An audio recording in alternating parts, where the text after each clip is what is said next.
एक और बड़ी खबर देहरादून से है, जहां पर एक्शन मोड में धामी सरकार नजर आ रही है। भ्रष्टाचार पर धामी सरकार का प्रहार, भूमि घोटाले में अधिकारियों पर गिरी गाज। आईएएस, पीसीएस सहित कई अधिकारियों पर गिरी है गाज। डीएम पर निलंबन की हुई है कार्रवाई। भ्रष्टाचारियों पर सरकार ने कसा शिकंजा। और ज्यादा जानकारी के साथ उत्तराखंड के bureau head Sonu Singh phone line पर बने हुए हैं। दोनों बात की जाए, भ्रष्टाचार के खिलाफ धामी सरकार का एक्शन जारी है, कलेक्टर तक पे कार्रवाई की गई, आखिर क्या कुछ जानकारी है?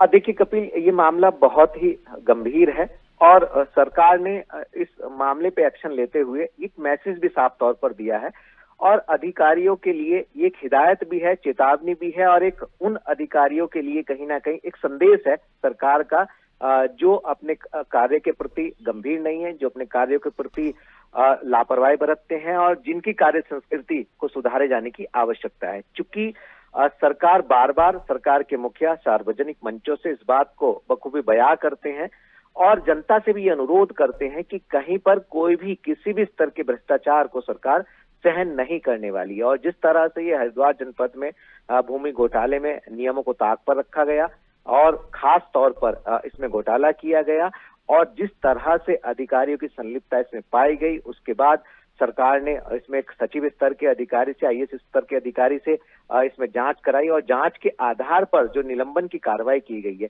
अगर हम निलंबन की ही कार्रवाई की बात करें तो उत्तराखंड के इतिहास में ये पहली बार ऐसा हुआ है जब किसी तत्कालीन डीएम पर निलंबन की कार्रवाई हुई हो। और इससे पहले पौड़ी जनपद में भी एक बार निलंबन की कार्रवाई भी हुई थी और यहाँ तक कि उस वक्त तत्कालीन जिलाधिकारी को बाद में बर्खास्त भी किया गया था।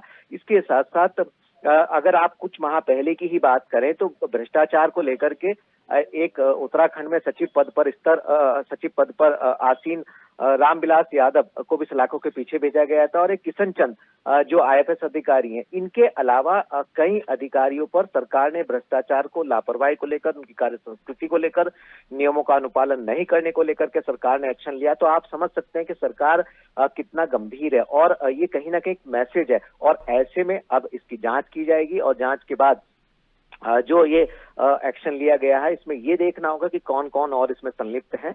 और अगर हम भ्रष्टाचार की ही बात करें और विजिलेंस के द्वारा अभी तक की ट्रैपिंग की बात करें तो कई ऐसे बड़े अधिकारी हैं, उसमें पुलिस विभाग के भी अधिकारी शामिल हैं, जिनको सलाखों के पीछे पहुंचाया गया और लगातार विजिलेंस जो है वो ट्रैपिंग की कार्रवाई को आगे बढ़ा रही। तो कहीं ना कहीं सरकार के मुखिया ने साफ तौर पर दो टुक ये अधिकारियों को, उत्तराखंड की नौकरशाही को ये हिदायत दे दी है, ये चेतावनी दी है इस एक्शन से कि कहीं ना कहीं किसी भी स्तर पर किसी भी व्यक्ति विशेष को भ्रष्टाचार करने की अनुमति बिल्कुल नहीं दी जाएगी। कितना भी रसूखदार वाला व्यक्ति हो, उस पर एक्शन लिया ही जाएगा। ऐसे में अब देखना होगा कि इस मामले में आगे कौन कौन और इसमें संलिप्त पाए जाते हैं और जो जांच है वो किस दिशा में आगे बढ़ेगी और सरकार ने जो एक्शन लिया, ये इस तरीके के एक्शन जो है अन्य मामलों में किस तरह से आगे कंटिन्यू रहेंगे, ये देखना होगा।